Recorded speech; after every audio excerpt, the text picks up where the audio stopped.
Wednesday, December 15th. And I don't know what I'm saying. Teaching her how to drive. What? No. But Dad, SoundCloud ad right away. Greenlight to help her save for her own car. You guys? Lawns and getting paid. Stop, She'll go from washing your car to flexing with her own. How? With Greenlight. This is what happens when you change your window size. Okay. DM. Let's start over. Welcome to Track Feedback. So we're going to talk about sound design, song structure, and the mix. We're going to skip SoundCloud ads, I hope. I haven't seen a SoundCloud ad for quite a while, actually. And what I was just playing was Embryonic Rave Thing from Mindbender. This is Mindbender Remix, I think. And I just wanted to have it for a little background music coming in and say thanks to everybody for being here.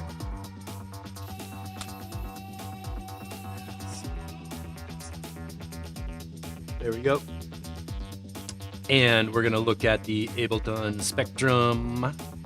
So we see the track name, track waveform, live spectrum on there. And we'll be able to run through the music. Get settled. Yeah, more commercials, I know, right? So the first thing I want to talk about is the emotional state of being from the world of production, creative life, art, music, everything else.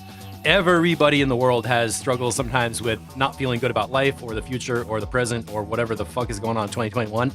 You might have seen a post I put up in the Facebook group. That's stuff I've been dealing with my whole life as a creative person, and I want to just make this a very open statement to anybody who's watching in the group or in the replay. Come here and talk to us. If you ever feel like you're stuck, you have writer's block, you're depressed or pessimistic about your music, or you want to delete everything and throw it away or whatever, we know what it's like. So this is not like the world of influencers where everybody's sitting on a sailboat with girls in a bikini and big sound systems and like, you know, flashy watches and Audis and shit like that. That's not what we're trying to put out here. This is about being by yourself in a studio with your monitors and your Ableton, and you're like, what am I gonna do? So if anybody's ever going through any of that kind of stuff, send me a message or put something in the group, or just get involved with other people and recognize that everybody knows what that feels like. We've all been there at 6 a.m, you know, waiting for the sun to come up, like, I don't know, maybe it's not actually gonna come up today, or whatever it is for you. I try to make a joke about it. Actually, a lot of my sense of humor comes from making jokes about like really fucked up shit in the past that we had to deal with, you know, people dying or whatever. Blah, blah, blah, blah, blah. So I don't want to linger on that too long. I just want to let everybody know our community of producers is super supportive, and it's definitely all about the bigger picture of making music, not just sound design, song structure, and the mix. So we got a lot of tracks for today. I wanted to give Mindbender a little shout out on that track, but we're not going to actually review it because we have a Grown Out of Minimal remix. That's Pivoclit doing a remix of the random loop generator music. So let's get a listen on that. And hi, everybody.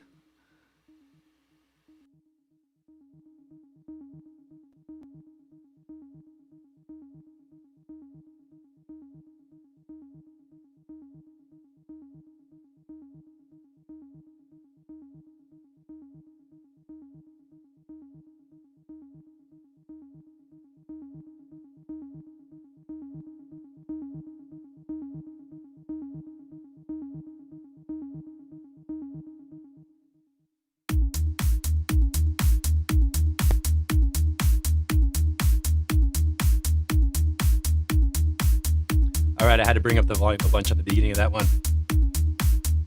Look at that low end groove.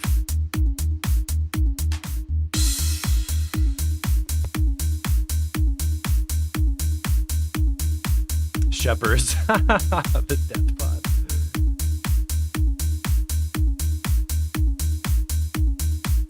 pod. Morton, congratulations.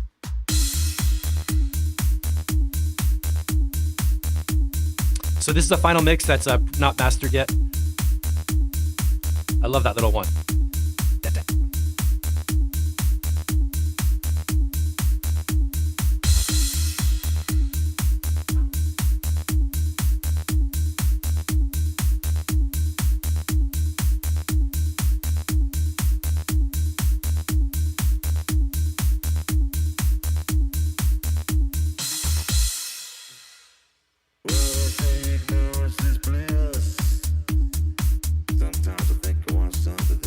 This sounds amazing. I don't think I'm going to have very many tips on the mix. Only one kick drum. Mr. Melvis is here. What's going on? Hey. Let's just take a sample through the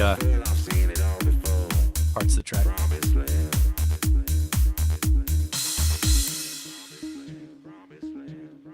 Technique, extend the delay over the breakdown into the next empty section with no beats. Take that with you.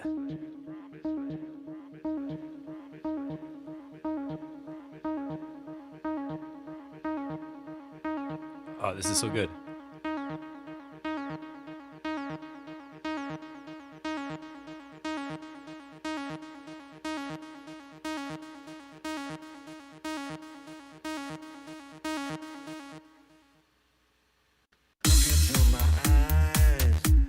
Okay, I know you don't, I don't always like to talk over people's tracks, but when there's a mix that's so great that I can't find problems with it and I don't have any suggestions, what I like to do is pull out production tips that anybody could use watching on the replay or later. So the first thing is when you're ending a section of a track and you want to get into the breakdown, take one of the sounds from the main section, put it into a delay with a long feedback so the delay continues across into the breakdown, which we just heard. And then what I noticed was that the opening synth sound started to grow. It started getting louder, and a couple other things changed. The best way you can make build-ups is tweaking a synth that's in the music already. We can always add a white noise riser, we can always add a reverse crash, but when you take a synth and tweak it, it's already in your ear, and it starts getting attention and growing, like this.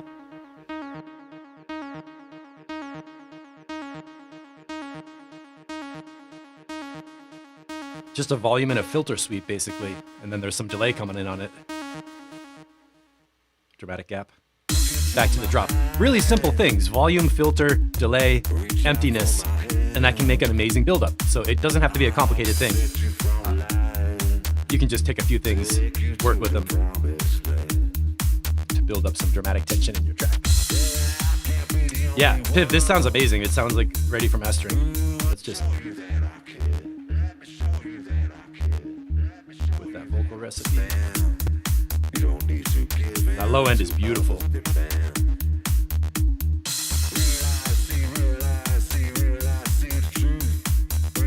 You know, we've been talking about SoundCloud audio quality and the high frequencies, but this one, the brightness on top sounds good to me. Like my EQ is flat. I can hear all the hi-hats. They feel like just enough sizzle on the cymbals. You know,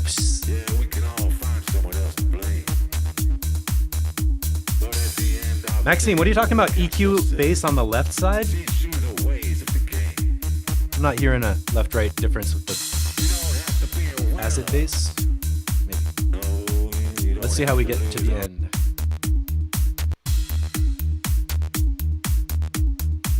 With this sub bass in between the kick drums, boom, boom, boom, boom, boom, boom, makes it very easy to mix those two in the low frequency range because they're not conflicting on the same beat.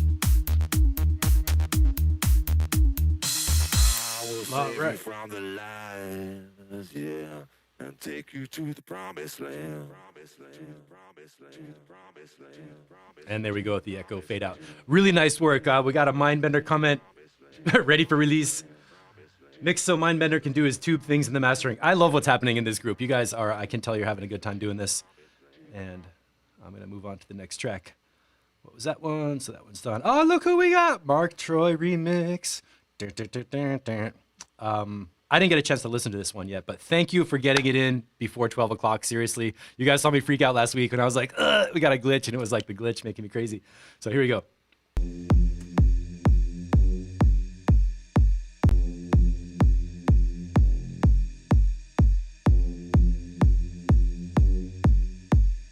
Oh man, the universe is in here. We got shepherds in here, y'all hanging out.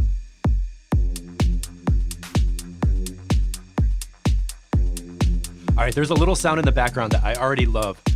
Da-bow, bow, da-bow, bow. That could be a little louder.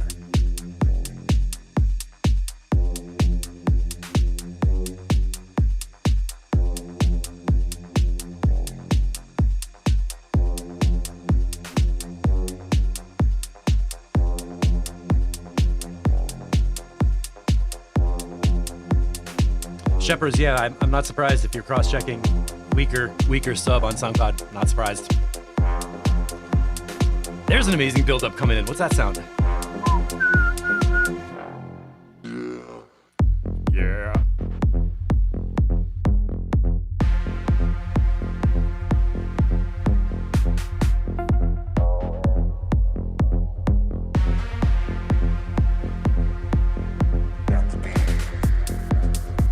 I like the swing on the drums. Something is working right away, I felt like.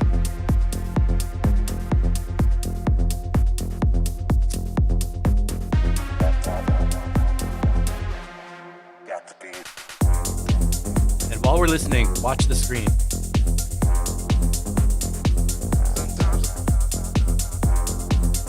That's up.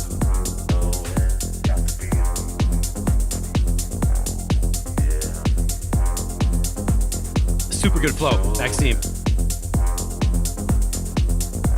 I've seen it all before.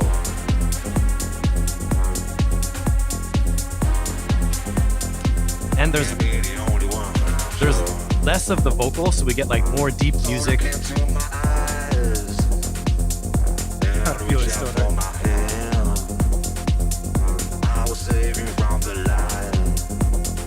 One of the best things about a remix is when you choose how much you can cut out.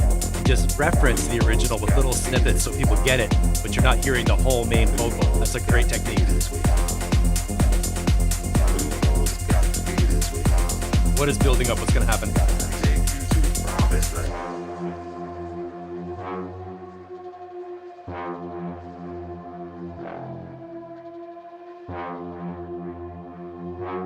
Pitch bend. Wow. This sounds like 2000s kind of drum and bass. That reverby synth stabs.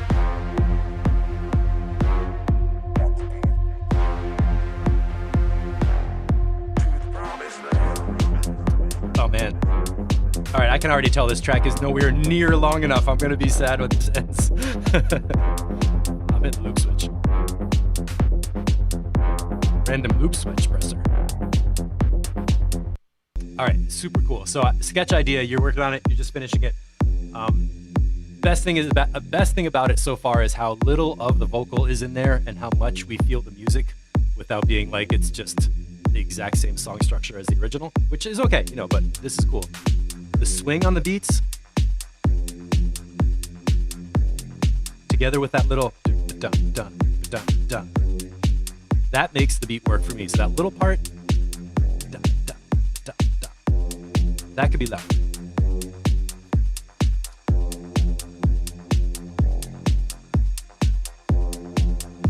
Like a dark green velvet, yeah. Time for the percolator. And then the way this synth grows from somewhere.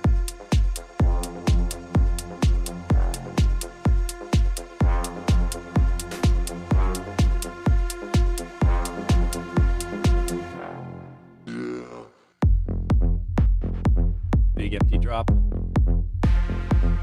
We didn't really hear words yet, right? Like a minute in. So we're building up, sneaking in the vocal.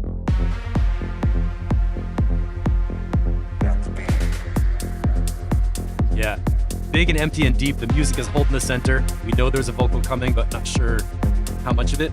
This is cool. Decided to go harder with this one.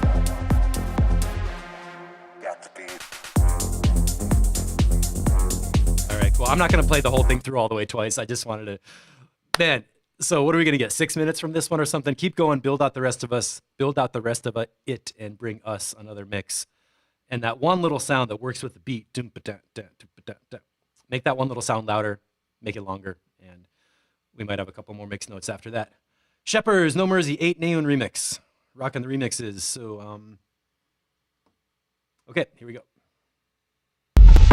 Whoa, Shepherds!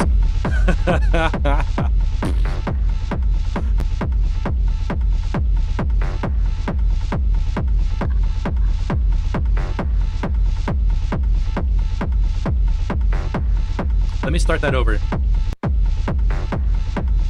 Like, okay, no more intros. Just full on into the beat.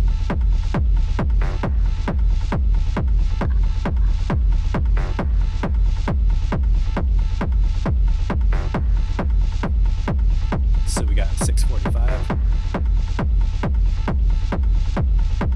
Yeah, sorry about that blast.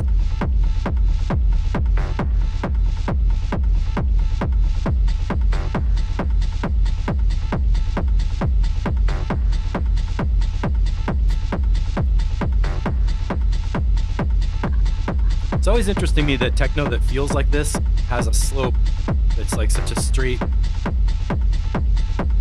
full frequency range straight down. Like house music so often has like a big bump on the bottom, then the mids are like alternating. Tech is just.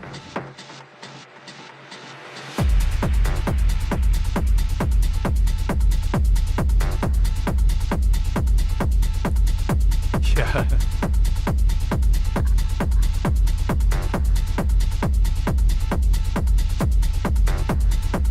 All right, so not finished at all, totally new one. Got the idea of the groove. Let's see what happens getting into the breakdown.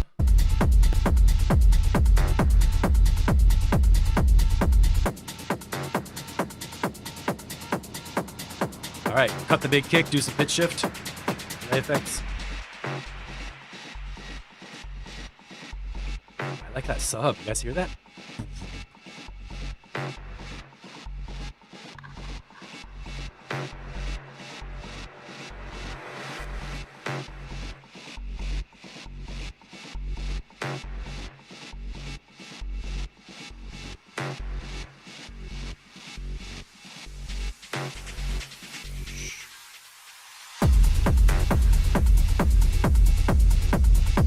Okay, so right here, do we still have that sub pulse? I was wondering that. We got this really cool sub pulse, right? How do you still preserve that when the big rumble kick comes in?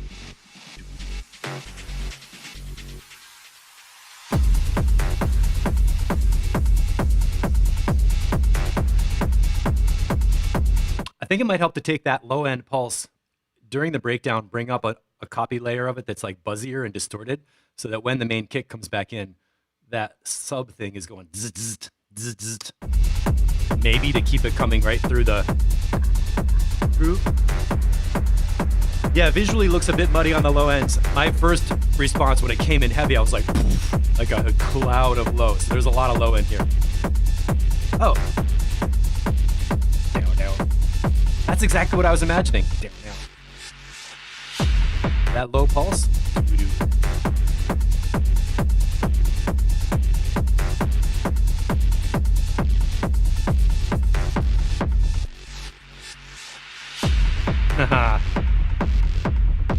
Oh, perfect. You even see a little high frequency bump over here. 14.7.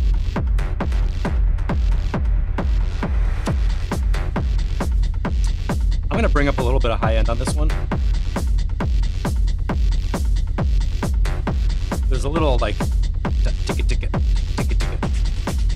like a subtle rhythm that could be a little louder.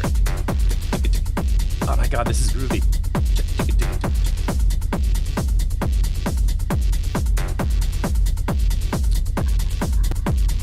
All right. I hate rushing tracks, but we got a lot, and this is, I'm trying to get the sections of the song.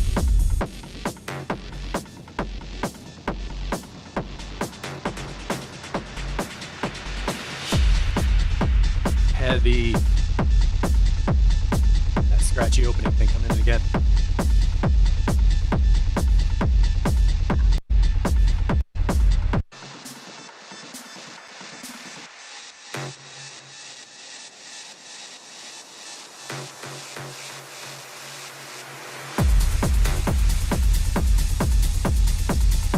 I like the percussion mix. Noticing a lot of different percussion layers coming in, keeping it interesting. I guess we got to talk about the super lows on the bottom, because there's stuff all the way down to 30, 25 hertz down the low end that might be a little bit drastic on some sound systems. Big techno systems, like no problem, be good. Let's see how we get to the end.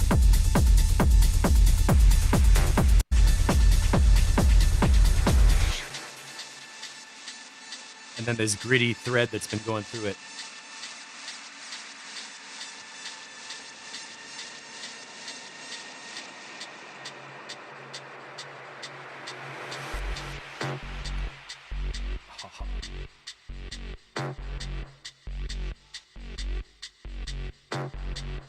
This is fun. Definitely a little new mix in the new track.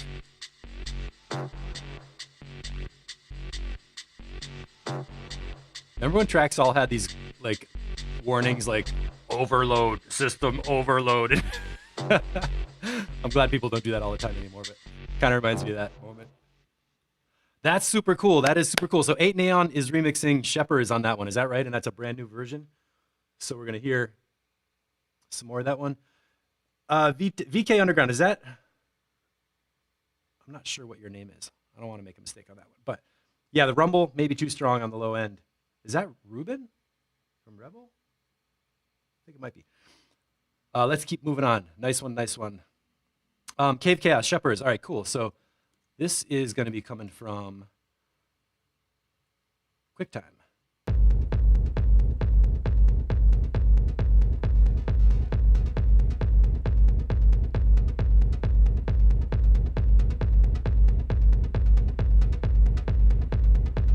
Wait, which EP is that going on? It is Rebel. Yeah, okay, I thought so.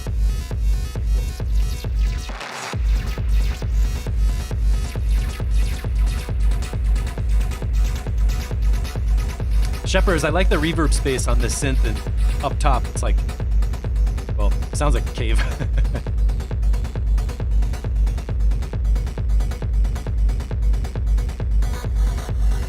There's that buzzy kind of bit crushed or erosion sound we hear a lot in your style. It's really nice that your tracks have a style. It hangs together.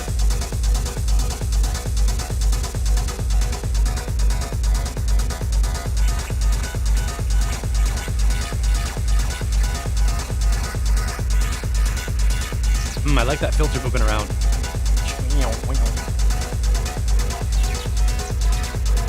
Oh, the Shepherds EP on Thorium. Super cool. Good stereo space.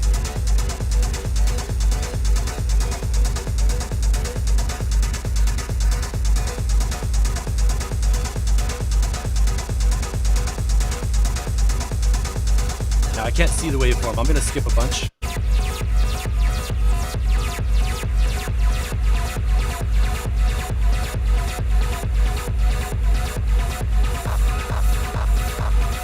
And the textures in this are super crunchy. Maxime, I don't know. I'm gonna go mono. That's with both channels up the center. Stereo.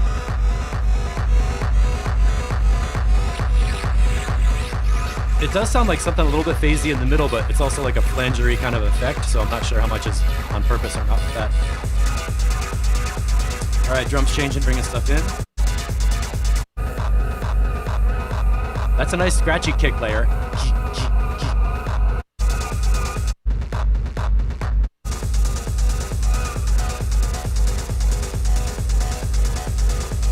So micro timing.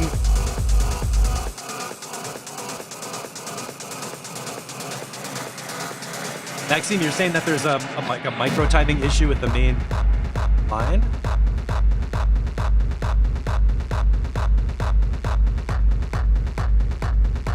Now it's just slapping at the end. We're gonna go back into the middle and talk about some of these top line things. Nice reverb wash there.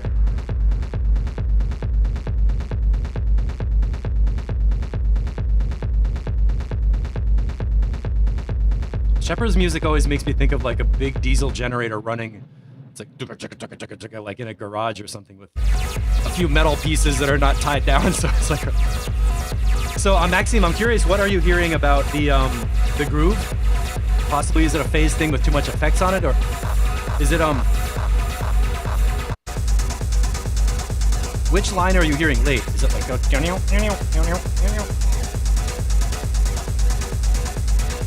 oh, behind in terms of space, okay.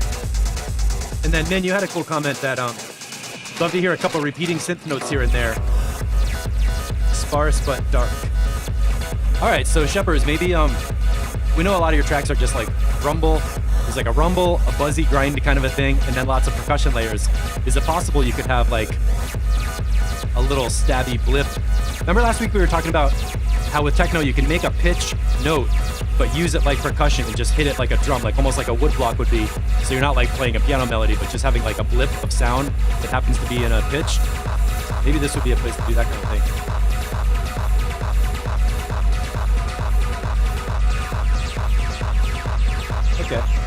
Then one more time, here's straight up in mono.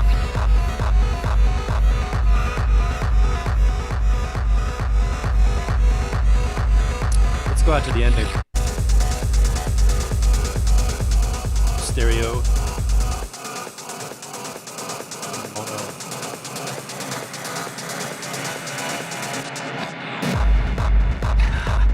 I like that little transition.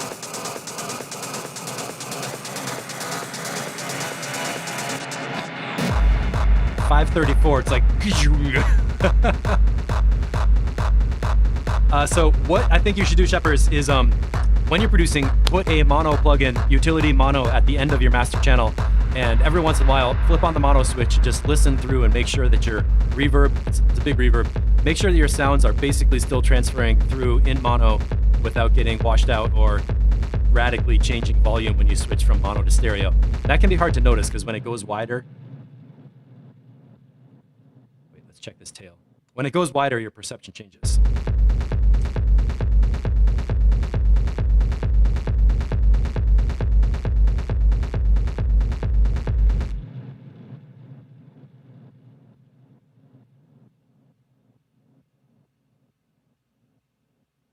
So with just that effects tail, you can hear in mono and stereo, you still hear it, but your perception of it changes.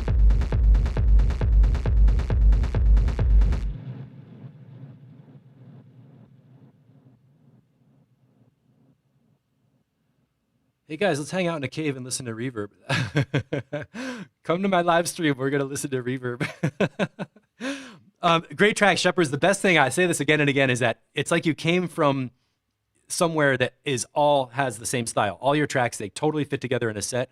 They're all rumble. They're all pretty well mixed at the basic level when we first hear them, and then they get better after that. And the common themes are like super grinding bass, this distorted line going through it that's like a noise thing, and then interesting little glitch kind of things at the turnarounds, like at 534 there was that like a distorted backwards kick coming into the beat, and those are all things that are unique and stick out and make it sound cool and make the tracks hang together in a set.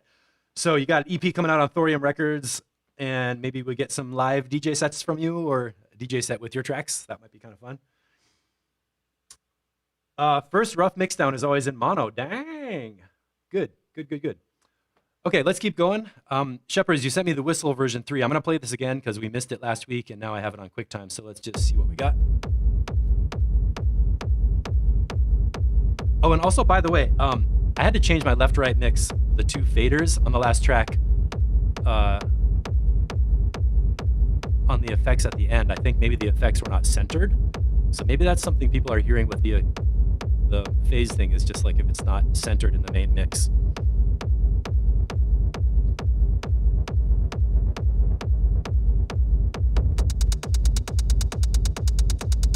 All right. Self-mastered. Okay, I like that in the title. That's so useful. To have a track title you can understand.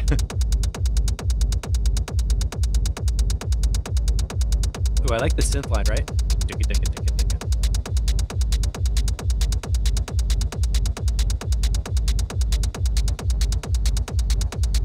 Whistle just has some minor tweaks.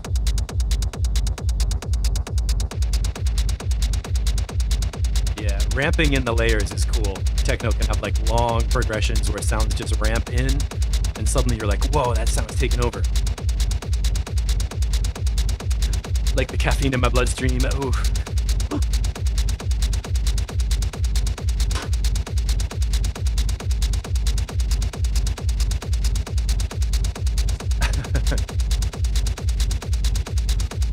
Yeah, Rebel, you make some kind of hard beats like this sometimes too, I've heard, right?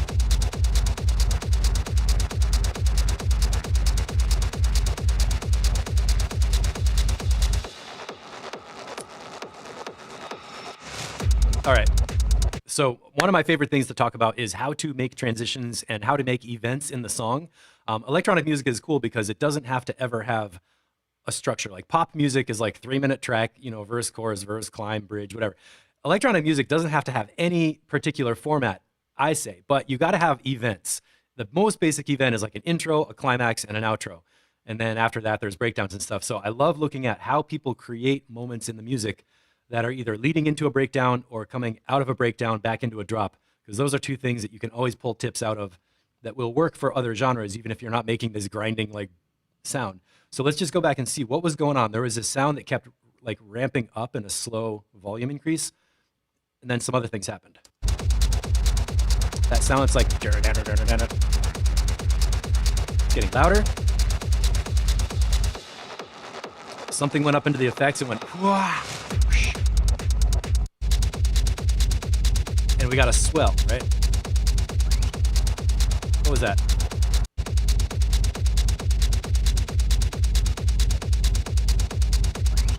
$127 group. And then right here.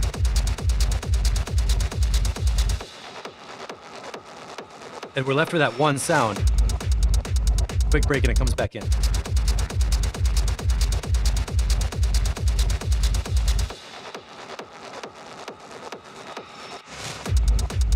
And there was a little subtle glitchy thing like into the beat. So to make a really cool transition, you know what you can do is focus on one synth. So start with a synth that's in the track, make it louder, tweak the filter or something so that you get attention on that sound, and then put it into some effects and then cut the beat.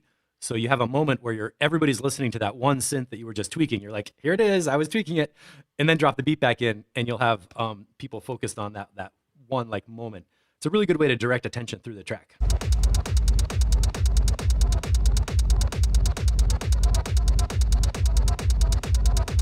Yeah, you do need basic structure to make it playable in a DJ set. The structure has to hang together within the track, so it has to be predictable. Like when you start the track and you get into it, you want to make sure it's going to stay in that same like world of music. But what I was trying to get at is like it doesn't have to be like 16 bars exactly laid out measuring. Shepherds, I like those little slurpy textures.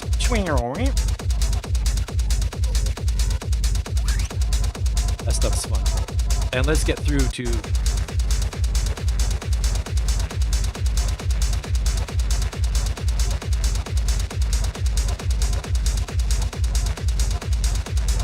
I can hear the background slowly morphing, like buzzing, like. Again, what we just hear? Rhythmic changes.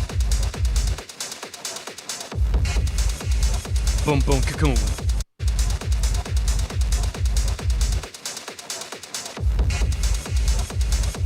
So double the kick drum is throwing an offbeat synth in the mid-range into the effects.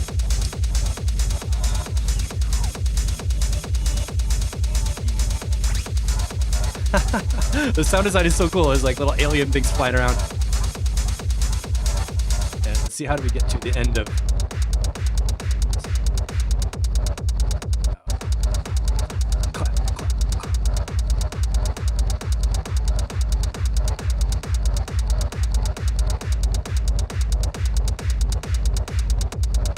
All right, so banging it out with those claps on the beat.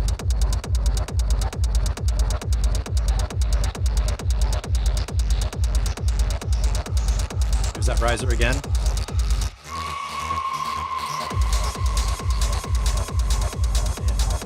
I thought there might be a long outro, but nope, slamming the beats back in.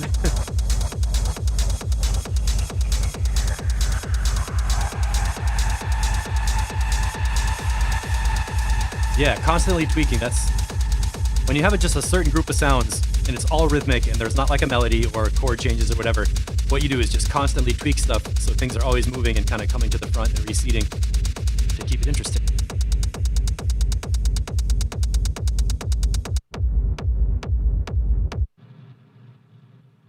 Oh, and one more time. Shepherds in mono, Shepherds in stereo. Check mono out to the end.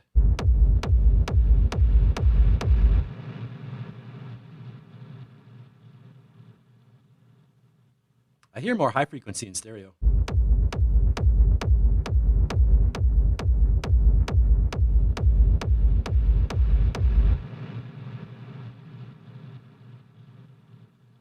Huh. Do you hear that? I actually hear that when we go into mono, some of the high frequency crackle falls off. This is mono.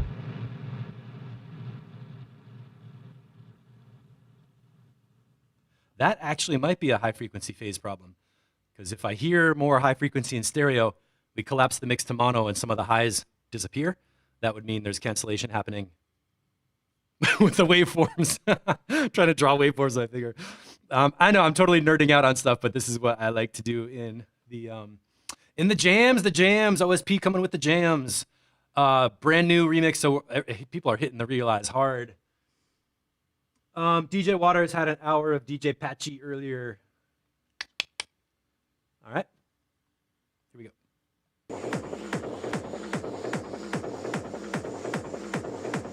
And is this correct that OSP, this is like your roots of like harder, faster stuff? Because we've been hearing some amazing deep house and tech house from it recently, but this is coming with the, let's see what's gonna happen. EQ flat, back in stereo, mono, stereo.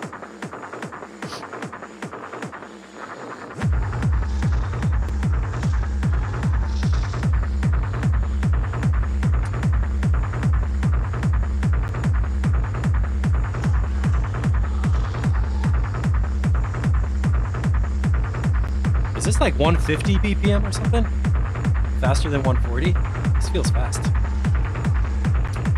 Oliver, what's the BPM if you remember? Or DJ Waters, if you can calculate it by your brain. What is it?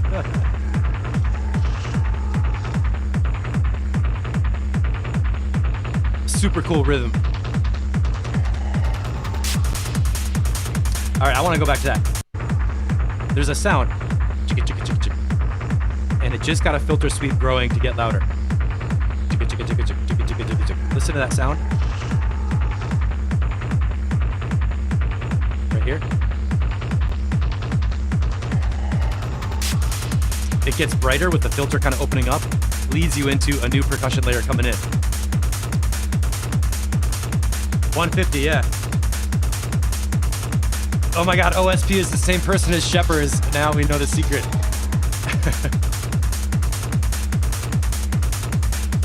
I like the drone bass that's going on too.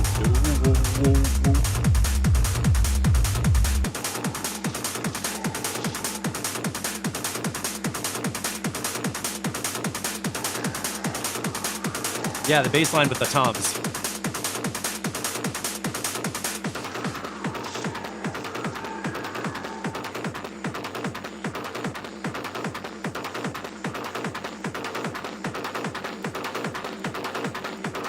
Coming in over here.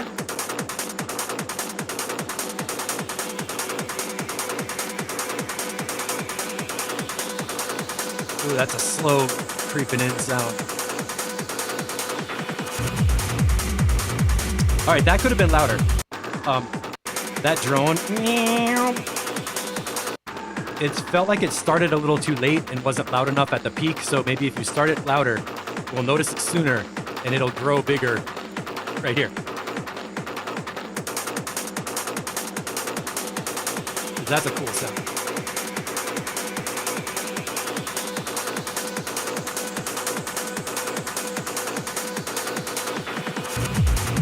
Morton flanger on the hi-hats and the breakdown. Yeah, something in that breakdown could get tweaked a little bit more. It wasn't too long, but there was a little section of the breakdown where I was like sort of expecting a new sound, and you could do more with that. GemX. I like how this low end is mixed too.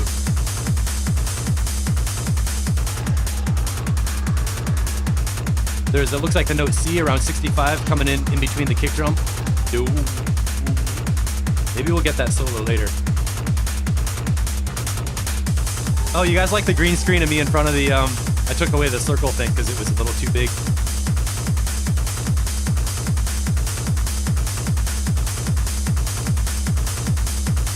OSP always banging it with the cymbals. The drum mix is so nice. Feels wide. Let's go mono. Today will be mono day.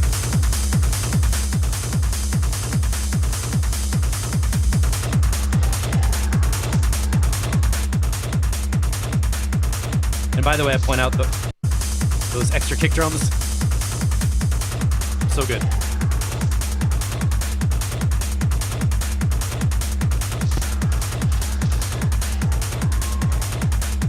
Maxime 15K.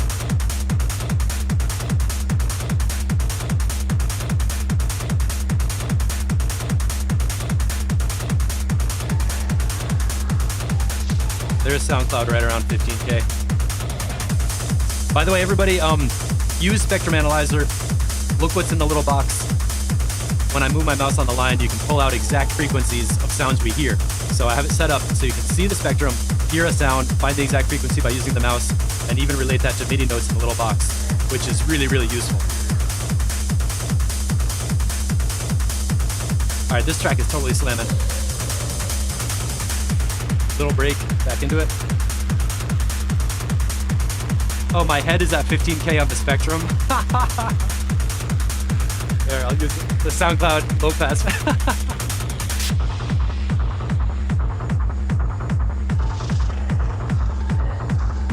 This mid-range is so nice and gravelly, like.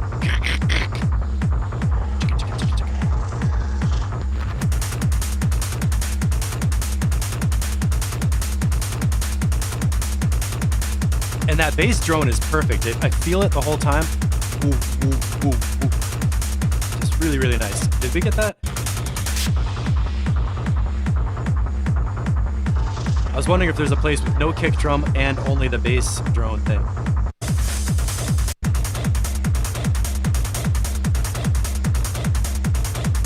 I think it's right there.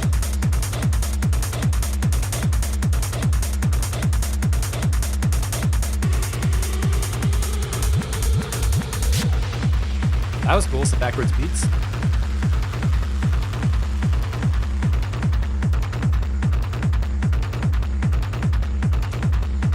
I'm not finding anything else to comment on except we'll go back to that one little build-up thing. Oh yeah, using Spectrum to tune drums and percussion, yeah. So we're fading down.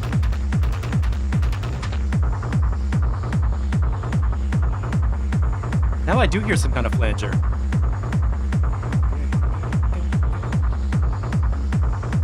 Or an LFO moving through a frequency.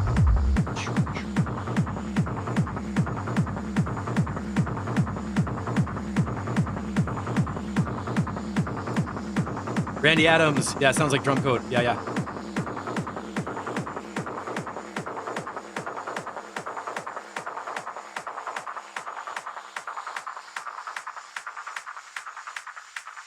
Not like drum code in a million years. Okay. Well.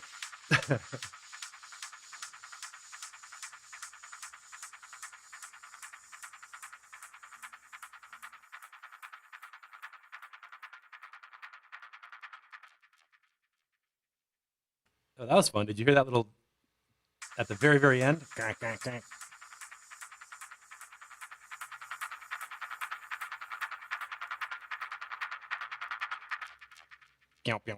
Okay, so Oliver, the only thing I can think of to really add to make this better would be a little bit more of effects tweaking and bringing in the new sweeper synth thing louder at this part. Maybe some flanger right in here.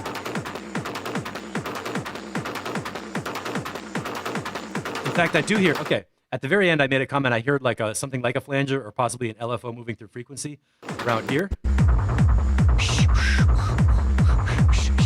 Like that.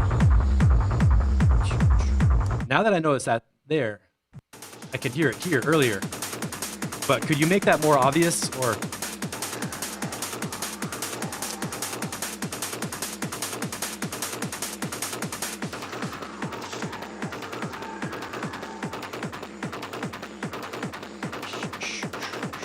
There.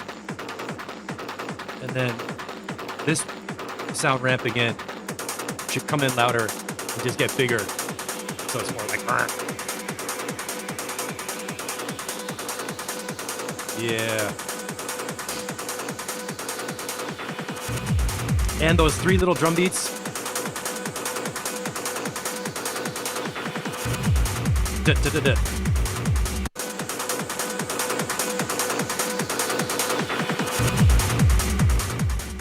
Yeah, those three little drum fills, da, da, da, da, boom. Those could be a little bit louder coming back to the main beat.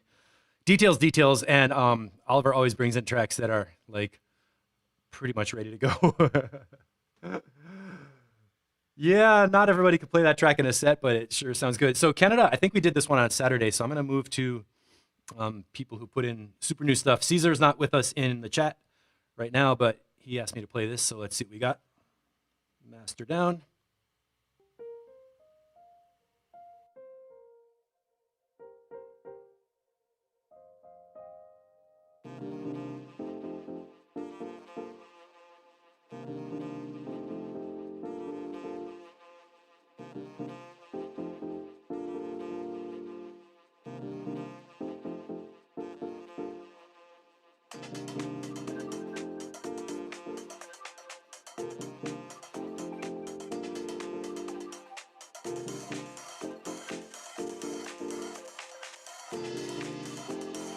The drums have a really live kind of a feel.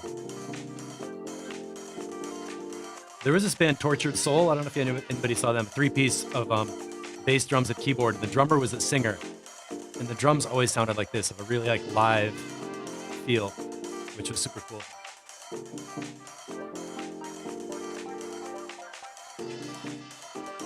I'm gonna turn this up. I'm not sure. I don't like this white background. It's hard to see the waveform, right? We're waiting for that drop.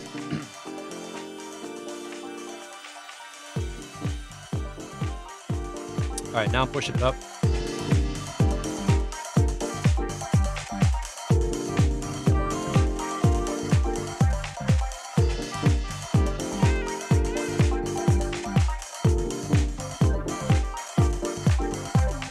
Okay, the mix needs some little adjustments. I like the grouping of sounds a lot. The bass line, the drums, the selection of drum sounds, sax and piano and organ, and that string sound. We talked about this before, I think, all those elements working really well together. How did we get to that chord change?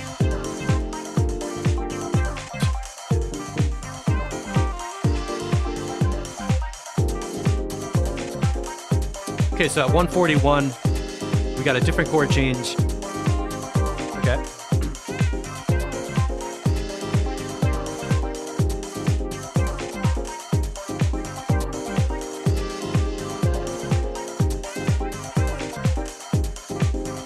Has like a disco kind of groove. That big open hi-hat.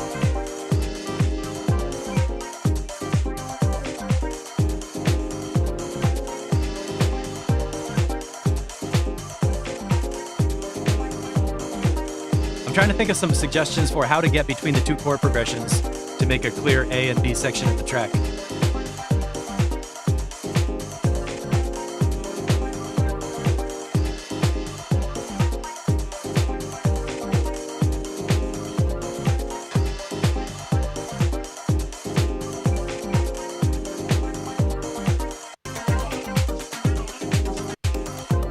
Skipping out a little bit.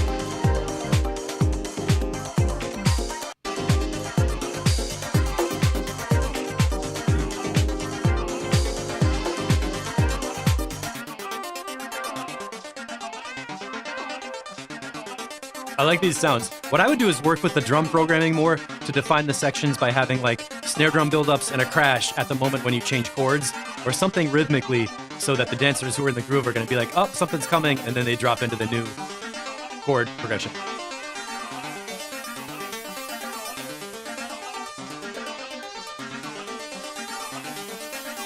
Yeah, it feels, it does feel a little too busy because the sections are not clearly leading from one to the next, so it's not obvious when a new sound comes in that it belongs at that moment. All the sounds are cool though.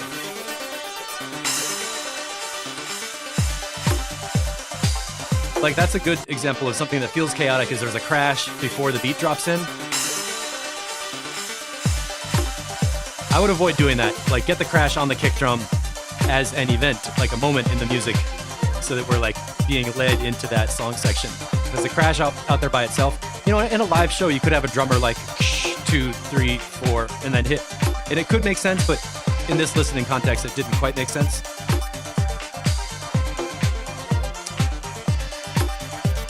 We got some hand percussion coming in.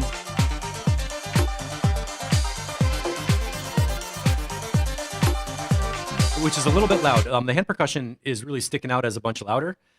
And because of the tempo of the track, I think that sound, like a conga loop, might be better if you had it going faster so that it adds to the feeling of the music. Because when it comes in loud once in a while, it's like slow.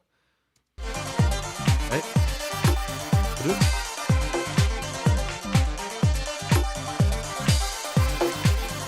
Yeah. And suddenly that feels like that hand drum is on the halftime.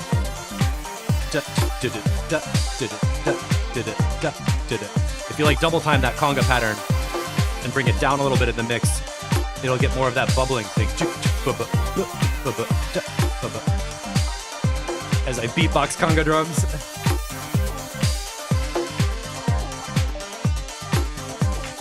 Yeah.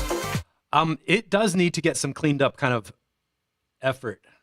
What I would do is actually, I would go straight into session view and get out of the timeline completely, because you can get really stuck in a track not knowing, like when you're looking at the timeline this way and all the channels this way, and you're like, oh my God, what are the sections? So what I like to do is go into session view and pull out, okay, here's the drums, and I want to have these drums with this bass line, and basically get the skeleton of the track, like right here, right? Down, down, down. That's simple. There's a beat, there's a bass line, and a chord pattern, and get those working together as one scene. And you figure, okay, that's like home, right? That's like where we're going to be with the groove.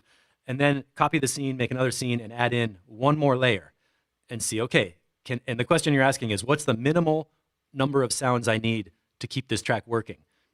And then build kind of a skeleton with just that as your groove, and then add in as few other sounds as possible. And if you have too many sounds, what you do is you put one new sound in, let it go 8 bars, take it out, and put in a different sound and let it go 16 bars or whatever. So it's like having soloists in a band where they're taking turns to share the time, rather than just stacking up everything all at once and having it like going through. Because you have a lot of really good sounds in here, and we want to appreciate them all individually, especially this breakdown stuff. This synth, like that synth by itself with the original beat and bass line would be enough for a whole cool track, and you tweak the filter on the synth, and that's like a great section. So we want to avoid having everything on top of itself all the time.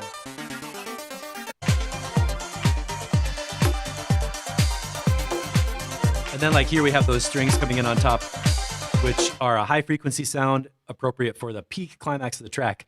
So the last step when I'm building arrangement or combining sounds is I find out, okay, what's the maximum number of sounds where I have all the drums that are going to be in the track are in, all the bass, the synths, and the high frequency stuff. And that's like the peak climax section. So you get a definition of how many sounds are going to be in that section, and then you basically build up to it by adding sounds and layering it in, and then after that peak climax, build down. And sometimes, believe it or not, that main climax might only be 16 bars when you actually have all the sounds in at the same time, and the rest of the time you're just adding stuff, taking stuff away, and doing the other techniques we talked about, like for example, tweaking a synth, dropping out the beat, tweaking it when the beat's dropped out, and dropping the beat back in. So it's like, oh, I'm focusing on that sound now, and then you have a song section with that sound. We're going to do more on this. Actually, I'm doing a song form workshop on Friday where I'm going to show you session view and how I work with stacks of clips to develop song sections and find the right combinations of sounds, and then dump it all back into the arrangement, do your automation, make a mix, send it to Pivoclit at Dead Mastering.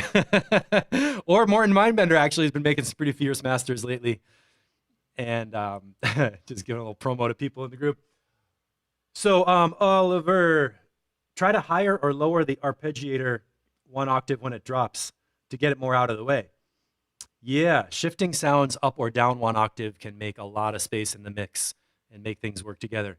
And sometimes, honestly, you have to resist the temptation to put in all the sounds you like, because it's easy to play the beat, make a new sound in solo, and then drop it back in the whole mix. And because you made it, you think it fits, but when other people hear it for the first time, they're like, oh, I was happy before, and now there's too much, or whatever. I mean, I'm not trying to criticize the sounds. I do like all those sounds, but be judicious about how much you put in them. Again, cooking analogy, you might like every different spice by itself, but you put them all in the soup, and all of a sudden it's like way too salty. Like, how'd that happen? You know what I mean? A 16-bar loop with 37 tracks. Hey, I mean, you expand a drum rack, you might have 37 in there just with that. Let's check out Danad's brand new track from Adam Hatfield. And a couple of people have been posting new releases that I share into the Mixitecture group. I'm so happy to see everybody doing this and just getting stuff done, putting it out, making it available. Really, really cool. And I'm glad we all get to be a part of it.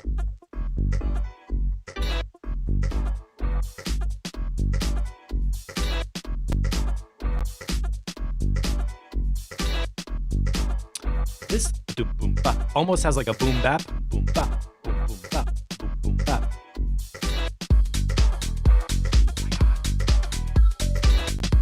Denats. All right, it's 1 o'clock, so 1 hour in. Remind me to tell Adam, go to 1 hour in the replay. Yeah, Maxime, I mean, Caesar, maybe just delete the arpeggiator sound, keep it for a different track. You might not need it in there.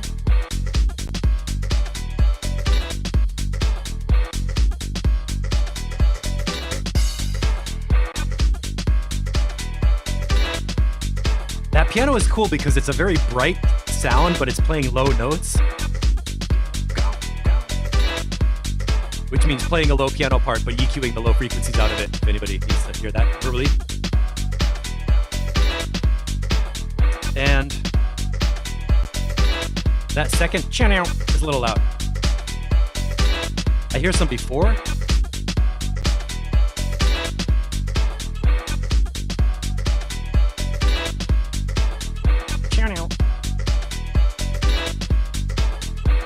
All the Denats tracks have such a staccato.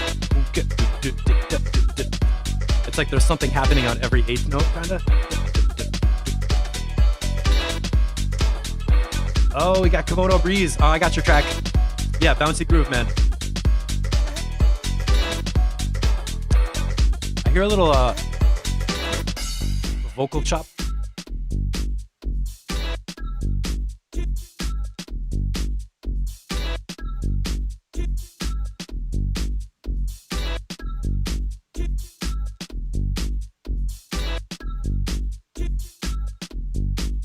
I would take that low 49 hertz section in the volume down a little bit and aim for that 97, 98 hertz as the loudest part of the bass line, because with the kick drum,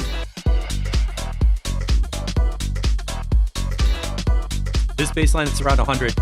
If that's a bunch louder, you'll feel that more, and the sub that's down in the 40s is kind of competing with the kick drum. So maybe like take your bass line track, go to 100 hertz, boost that up. Start with that.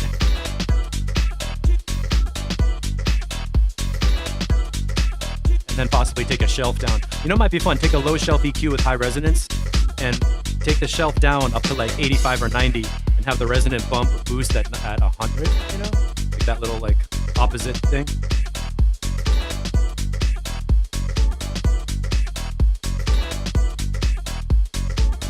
I like that sound.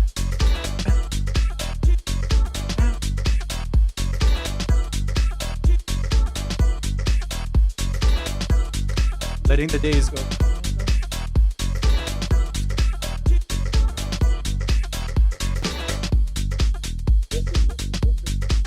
Once in a lifetime. Is that where he's going? Where is my beautiful house? Where is my beautiful house?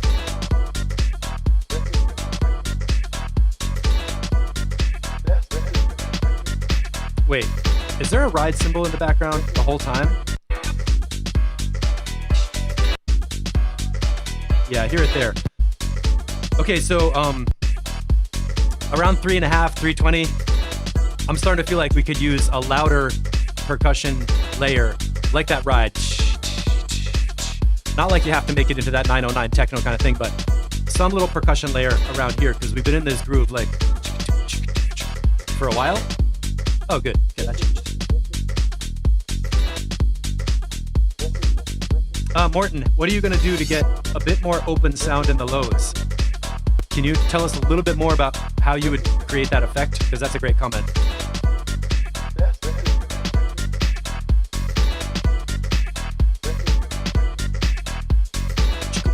My favorite part of this beat is that little snare drum hit on the last 16th note. Just brings you into the next beat. Every time.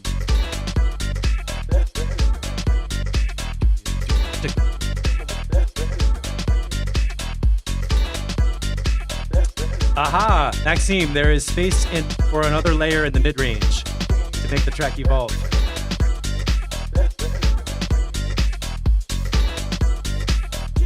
And last week we were looking at that female vocal that was really big around 900 or 800 hertz.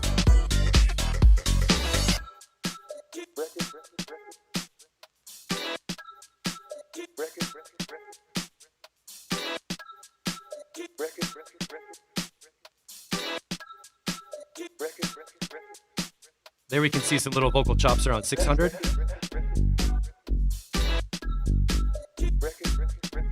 Can you bring those vocals up? That would be, I think that'd be cool.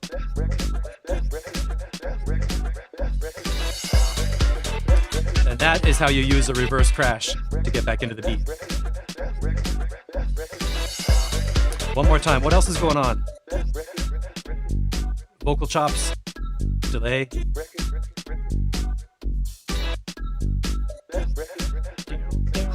Little high frequency sound. Just take something, play it more often, put it into a delay, reverse crash, drop the beat. Recipe for transition. Shepherds, see you later. Go back to your cave, do some more rumble.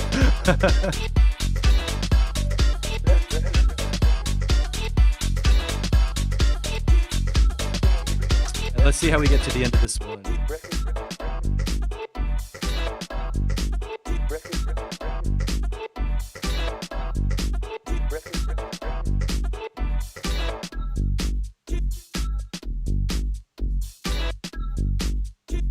Yeah, just kind of an outro. What was so...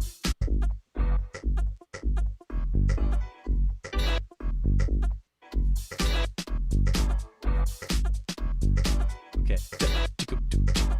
I reacted to the beats at the beginning because it had that little snare drum lead in. That, which is super fun.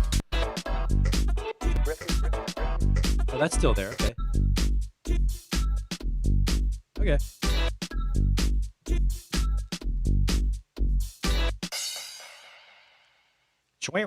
Modulated delay. What happened with that delay?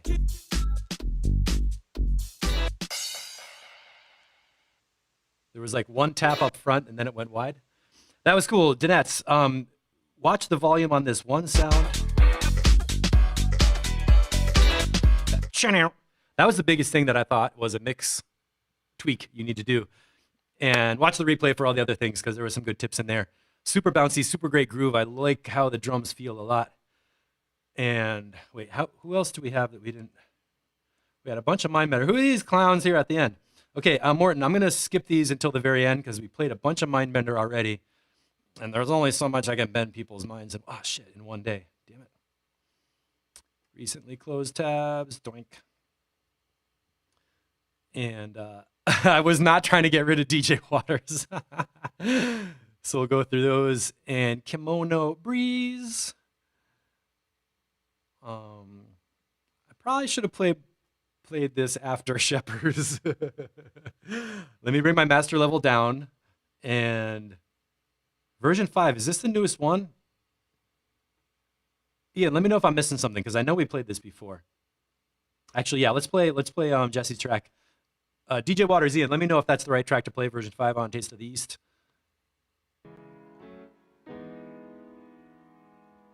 All right, a little more piano, a couple more beats coming in.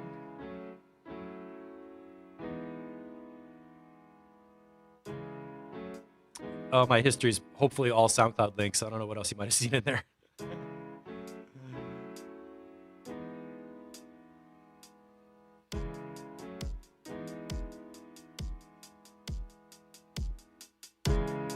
That's me bringing up the master level.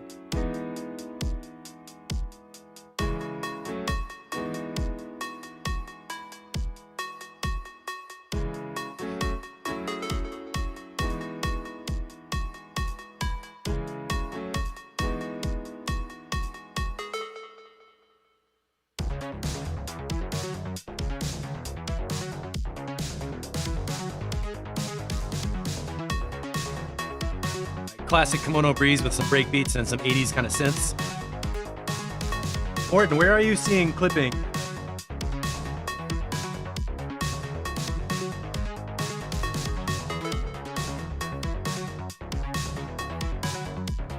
That's a great snare drum reverb.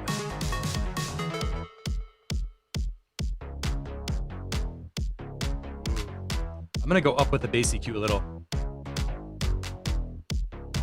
Because your kick drum could be heavier.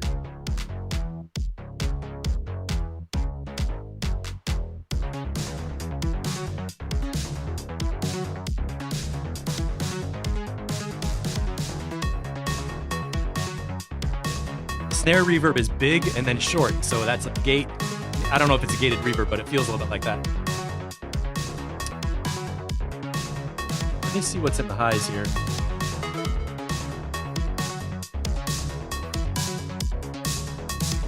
Like the snare drum is totally dominating the beat.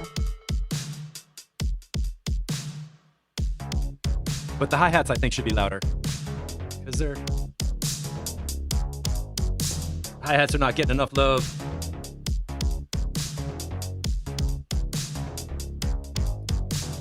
Oh right, DJ Waters clipping. Yes. This bass line sounds amazing. Wait.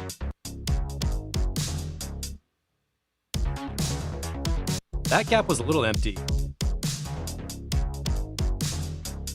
2. Just 2 beats? I don't know.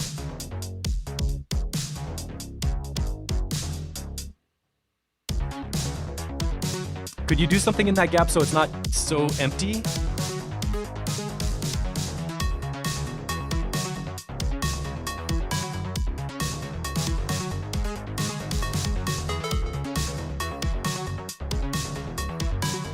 Bip. That one bip sounds like Tainted Love. Down.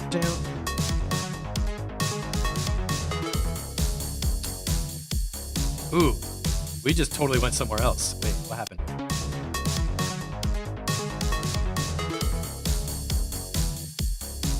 So it changes to a straight kick drum and there's a ride coming in.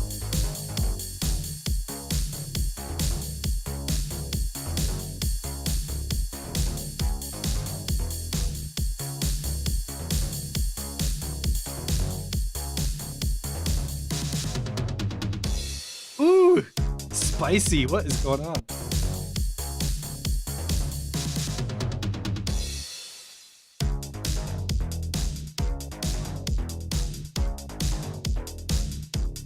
Gap is a dance freeze. Sure.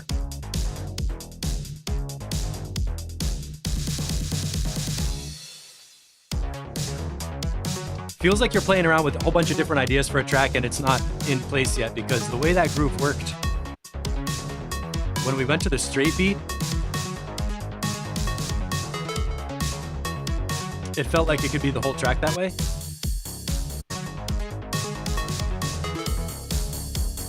Like right here, it goes to a darker place, feels faster, and you could have a whole mix of just this. Would you be interested in doing 2 versions of this track, where one of them is the break beat, and then another whole version is like this straight beat? I mean, maybe people will like it. Yeah, the main bass lead's awesome.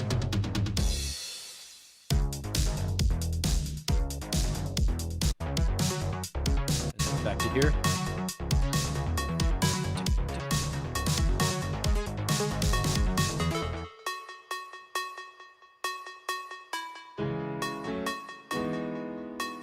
Oh yeah, I forgot about the piano. When did we lose the piano?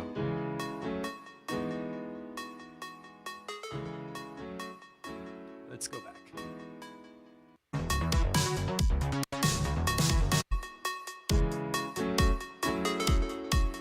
Is the piano only at the intro and the ending? Huh. That big nasty synth comes in. Let's scan through.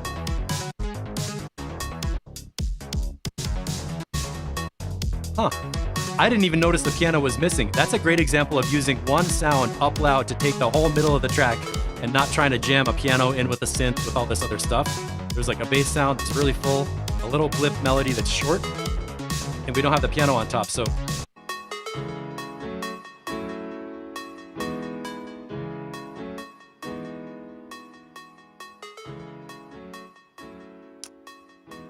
Yeah, comment, strip things down, go for a little more minimal.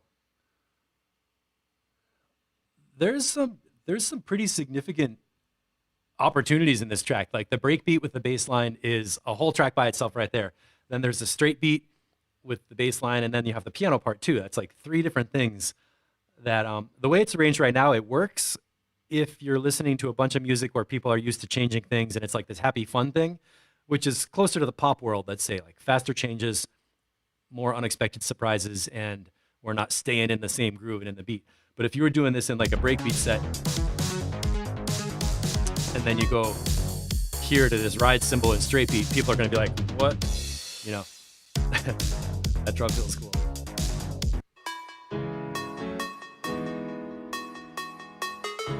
And we don't often hear minor chords from you either, do we?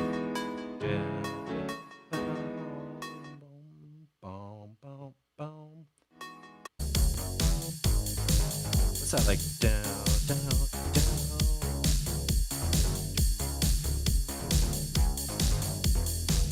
You might want to try putting the piano on top of this straight beat with a little more low end cut out of the piano, because I think that part would fit there. But over here, when the bass line is going all fast like that, it's a good move not to have the piano there. So I don't know, maybe try the piano on the straight beat section, the 4/4 or quarter note kick drums. Oh, maybe Maxine, maybe a long lead instead of the pluck notes. Possibly. Jesse, give us some comments. What do you think? The gap is a dance freeze moment. And we're going to take a visit over to Taste of the East. Jesse, bring that back on Saturday. Play around with some of the different combinations, meaning one version with no straight beat, only bass line and break beat. One version with quarter note kick drums and piano and bass line. If we could just hear those two ideas, I wonder if we could go in a new direction. Possibly. All right, everybody, prepare yourselves. And I guess this has not been updated. Is that right? Let me go back into Discord.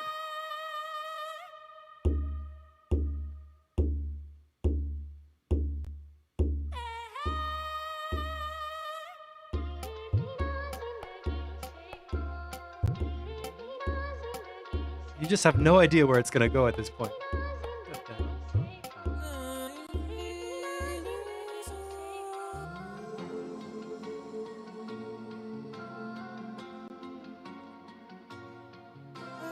And Ian, you got your new cocaine track, not for feedback, but just for sounds, okay?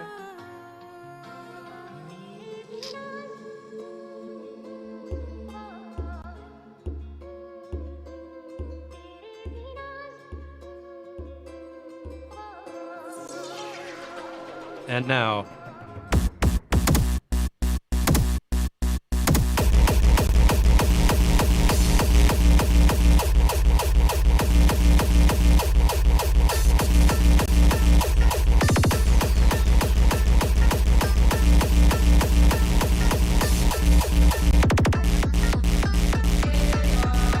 oh, Jesse, yeah, that was a lot of notes. You know, when people start adding creative ideas, it means there's space to make changes, basically, that's all.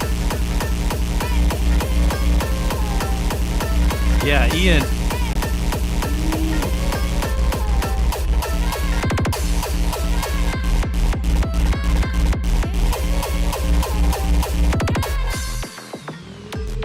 Just such good work with those kick drums.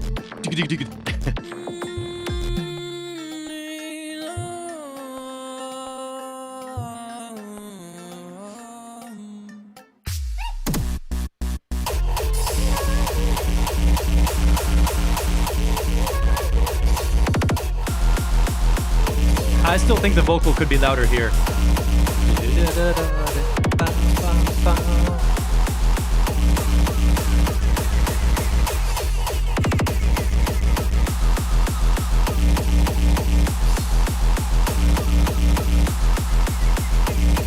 Yeah. Right here.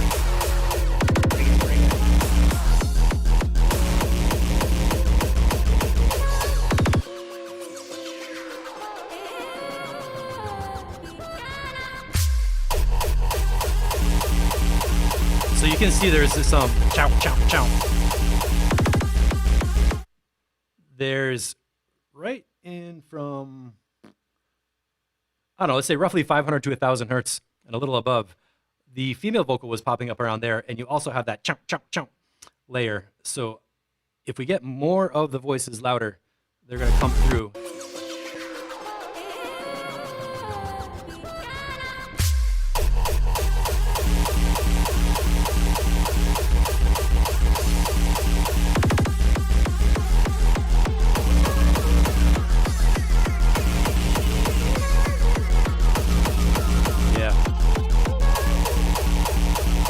1000. Yeah, make those voices louder. Those are such a sweet thing on top.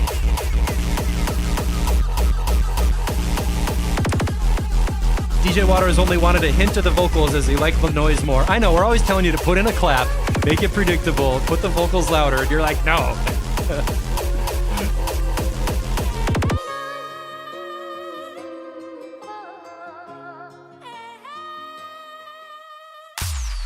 Yes. Honestly, as long as you keep those kick drums coming, I don't care what you do. Right here. What is that? Those super fast ones, like machine gun kick drums. Your low end mixing improved so much in the last 6 months or something. It's like crazy. I remember they used to be like this. It's a lot better. I'll try not to describe what it used to be like because it wasn't as clear. We could pick out different layers of kick drum. We could hear the different processing, the buzz, the thump, the click or the attack on it. So if people want to debate you about your vocal placement, that can be another conversation. So we got some dark disco to finish it out and a remix of something I have never heard before. So yeah. All right, center, let's EQ flat, stereo, not mono. 120, good. Not going to be on too long. I don't want that happy clappy stuff. Sorry. You guys are going to have to be happy and clappy on your own tracks. I'm not making fun of you, man. What you're doing is super cool, and it definitely works for your style. All right, Morton, tell us a little bit about this. Watch Yourself. This is an original, brand new dark disco. Is that right?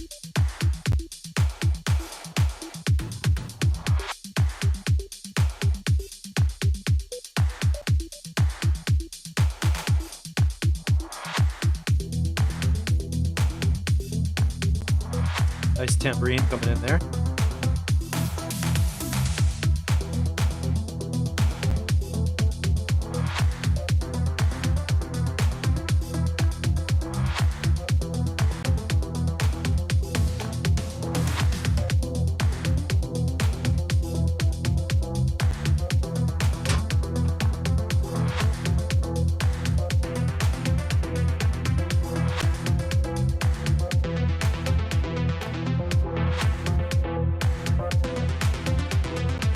What's that synth?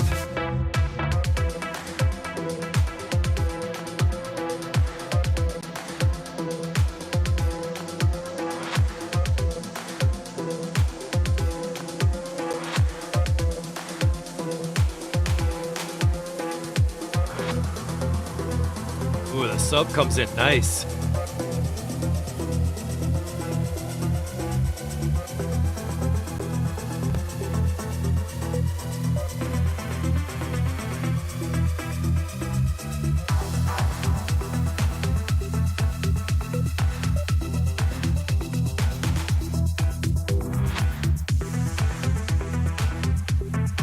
Got some skank chords in there.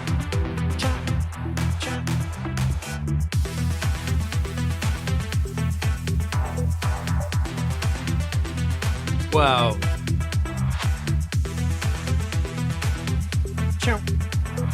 That's cool.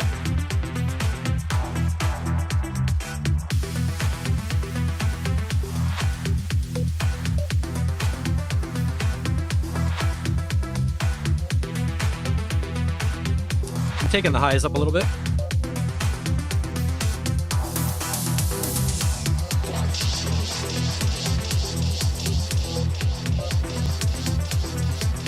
So let's say that's a SoundCloud thing of the high end being a little dull. Feeling like I want a little more brightness on those tambourine shakers and highs. Synth work is amazing. Low end is tight.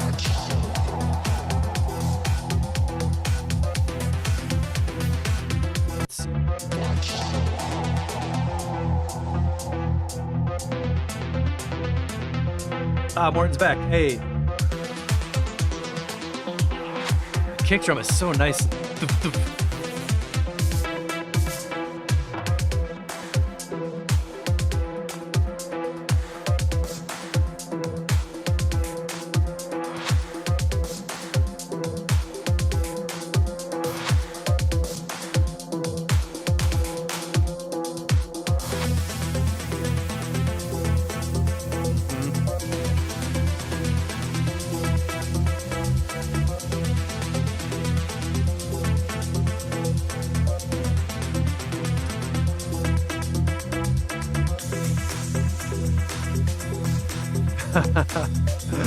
Oliver, I like that comment. Broosh. Right here. I like how the mid-range synth dropped out. Deep bass with that skank chord.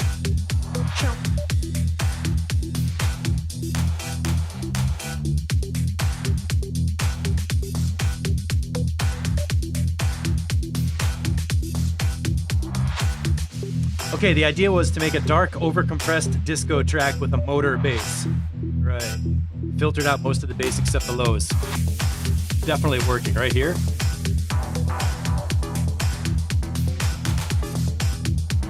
A lot of little bleeps and stuff going on.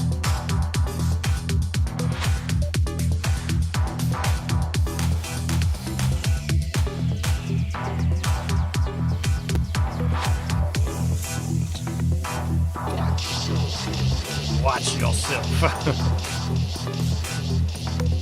This track is a lot of fun.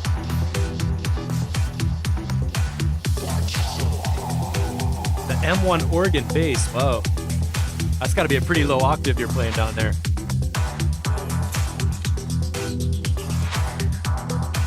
Okay, let's see how we get through this to...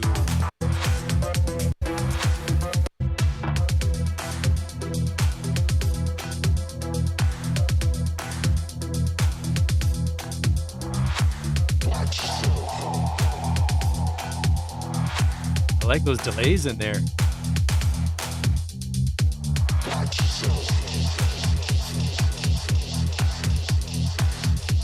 Yes. That vocal is great. Is that a little vocoder kind of thing happening, or what's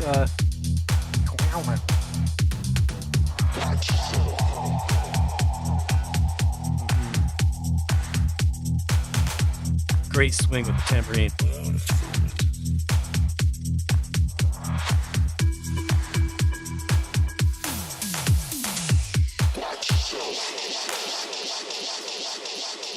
Nicely done. This is definitely... I'm going to skip back to my favorite section. Right here where the mid-range synth empties out and we just get low end. Makes me want to turn the lights off. But this synth is so buttery and beautiful too. This is a good example of how to build a track with lots of different layers that don't have to be in at the same time. Especially because here we have all these little subtle bleeps that come in. Boop, boop, boop, boop. Like, you would not hear those if the main synth was still in there. Boop, boop, boop, boop.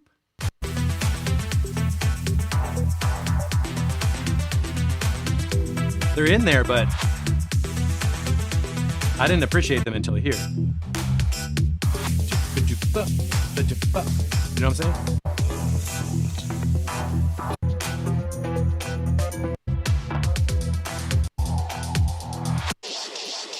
All the way to the end. And the long, long feedback on the dub delay. Good shit, man. One day ago, Morton's cranking out the tracks. And then this is a remix of John Sweetname and Pat Lesizmo. Pat Lesizmo. So let's see what we got. Tuned 808 toms.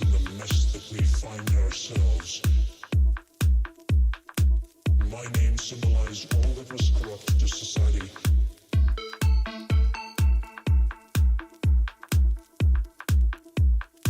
His name symbolized all that was pure. And these inviolable sanctities were preserved in those 10 words. What happens when life breaks down? All right. When there is systemic contradiction.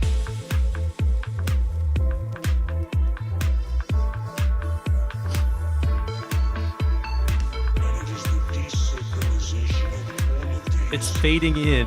New sounds coming in. What love is this?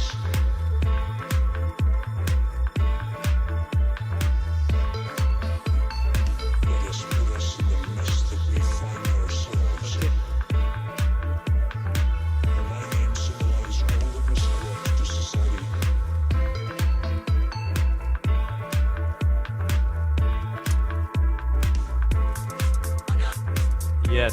those beats coming in right there. His name symbolized all that was pure. And these inviolable sanctities were preserved in those 10 words.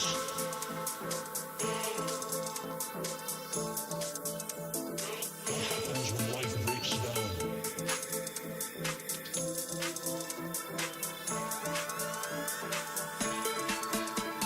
it is the desacralization of all of these.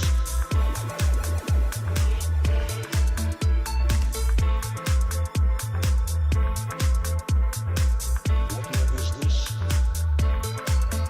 Okay, I was just looking for the notes on what you added. So And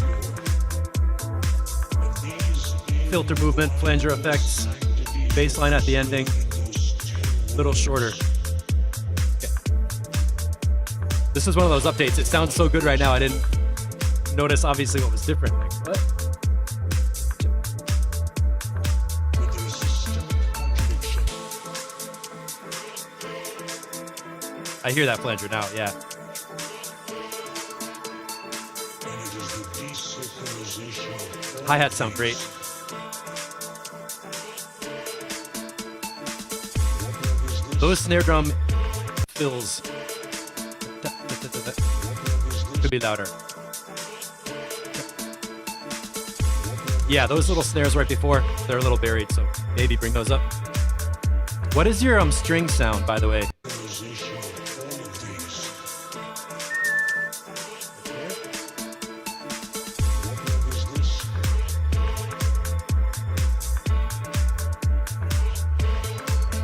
It was subtle and in the background, but makes a nice.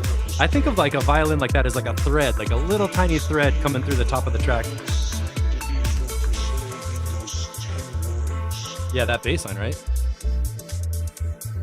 What happens when life breaks down?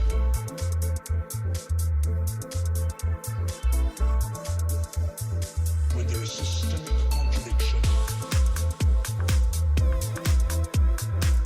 And the dub siren, I heard that.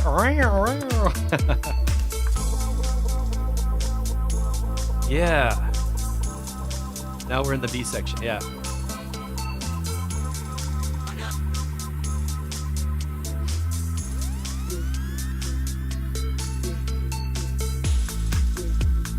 Oh, turn this up.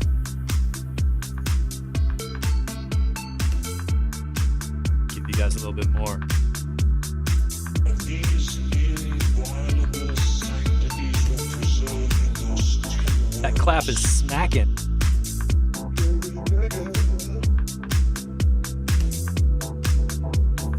When there is systemic contradiction.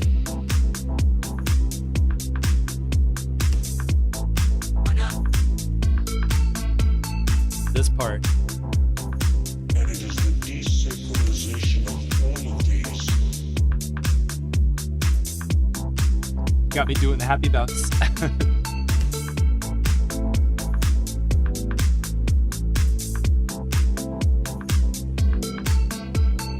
And I was being held in the embrace of a man who was pure. What happens when life breaks down? Perfect, perfect. Right after those words, I don't talk about lyrics a lot, but Held in the embrace of a man who was listen to what happens after these words. happens when life breaks down. There's a moment in the music, he says, what happens when life breaks down? And then the music changes to kind of take us there. I want to hear that again. This part,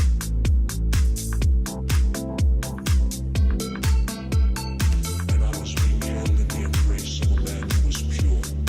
What happens when life breaks down? solid.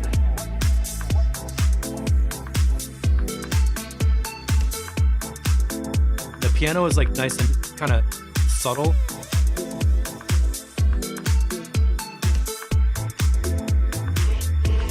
Yes, that's what was missing in the first version. This bass line comes back right here, totally takes us right back in. Contradiction. Yo, man, put this on vinyl.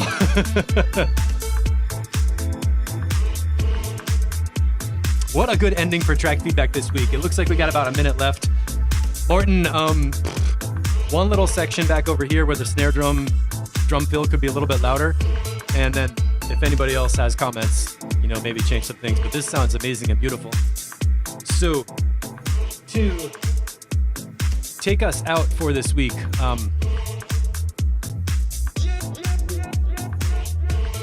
sub 37. I want to take a second and point everybody over to courses.mixitecture.com. I started something cool that I've sort of been wanting to do for a long time, but it just happened where I was doing a workshop and I made a project to teach the workshop with and saved it as a live pack that you can download and play with to get the sounds. And if you see what's on screen in the master channel in session view, I titled the scenes with the activities I did in the video workshop. I actually built a project to teach with where I said, hey, I want to show them how to automate the sound. I want to show layering with the resonators and all these stuff. The technique of overdubbing automation, ARM, the actual process of doing it. It takes Live 11 Suite, so you need Suite version 11. But what you get is basically a live project where you can follow along with the workshop replay and get the sounds and do the activities to go through making buildups with automation in your clips. And it's super fun for me because, I do this thing with session lessons where I teach, you get to download a lesson that's built inside Live. It's like a guided tutorial. And God damn, my fan is loud. And I made a project pack. It's just called basically a project pack. You get a live pack like that. You double click to get a project folder. You need Live 11 Suite. And to make it super fun, I did a little pay what you want. I'm not sure what people are going to think this is worth, but 15, 20, 25. If you want to get the sounds from this sound design workshop and play with them, you can do it inside this project pack. A few people told me it was a great idea, and I was sort of like, I don't know, do I want to make a video with a session lesson attached? And it seemed, a couple of people grabbed it already. So I wanted to make you aware of this. It's at courses.mixitecture.com. You can see a couple other ones, and you scroll down here, project pack, making buildups. You're going to learn how to automate like 20 things at once to make a huge buildup using a synth that's in the track already. Now, you heard me say 100 times, the best buildups come from tweaking synths to make the sound grow, get louder, get brighter, go into the effects. We do all that. That's literally what we do, including automating the delay effects from inside a clip to make the mixer do stuff. Why, it's great. And then on Friday, I'm going to show you how I take that event of a sound design sweep and use it in the song structure. So these are going to be projects like a weekly workshop, playing music, teaching techniques, and giving you a live pack that you can download to do the workshop activities and learn by doing it, because I want you to use this in your own music and bring it back to the Track Feedback Crew. And while we're on the topic, at the Mixitecture member site, I am running the holiday sale right now. So if you wanted to take, for example, basic mixing with Ableton Live, you can click the sign up button. The coupon code is called HOLIDAY, and you type in HOLIDAY like that. Watch the price drop. You could pick out your payment plan, whatever you want. And basic mixing with Ableton Live, in case you didn't see the message this week, that's just a new name for the gain staging course. I was thinking about it. Thank you to Min the Universe, actually helped me figure this out. Not everybody understands gain staging at all. You learn it in the course, but if you see from far away, you're like, gain staging strategy, what is that? And people might not realize at the first view that this is a basic mixing course where you learn to use the principles of gain staging and headroom and signal to noise ratio and things that came from the analog electronic world. You learn how to apply it to your tracks in Live to end up with mixes that are loud and clear and work really, really well without driving yourself crazy. And again, these are all session lessons, which are guided Ableton tutorials you do inside Live. You open up the project, you get instructions, examples, activities. You learn by doing it. You make a mix inside the project. You can read about what you're going to learn. There's all kinds of cool stuff on there. So check that out at the Mixitecture member site. Remember, coupon code is HOLIDAY. You spell that with HOLIDAY. Doink. And there we go. Oh yeah, my green screen's kind of glitching out. So, and that is going to be going on from now until the end of the holiday period. I wonder what would happen if...